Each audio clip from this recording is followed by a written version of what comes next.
सादर करणार आहोत। तर ही वराडी कविता आहे आणि माझ्या कवितेचं शीर्षक आहे पिंटूची हॉटेल। ती हॉटेल खरोखर ह्या पिंटूची आहे की कुठल्या पिंटूची आहे, कोणत्या गावाची तुम्ही ठरवजा। तर पिंटूची हॉटेल। पप्पूले म्हणला म्या 2 चहा आण, पप्पूले म्हणला म्या 2 चहा आण, सांगाच लागते का रे ठाव ठिकाण।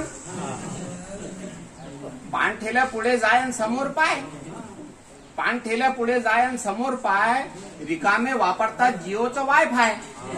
वर्लीवाले बाकड्यावर राहतात बसेल, समोर तो गळ्या पिंटूची हॉटेल।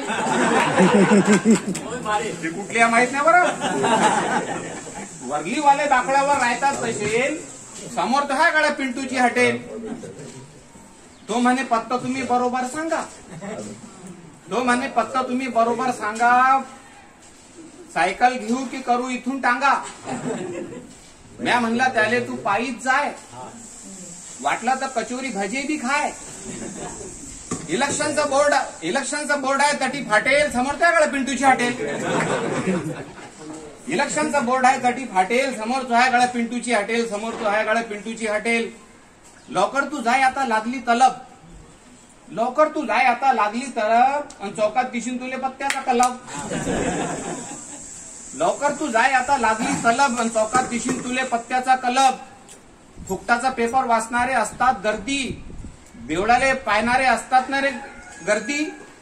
पानपोईवर तटी पाणी पाजणारा नसेल, समोर तो आहे गळा पिंटूची हॉटेल, समोर तो आहे गळा पिंटूची हॉटेल। खूप आभार, खूप धन्यवाद।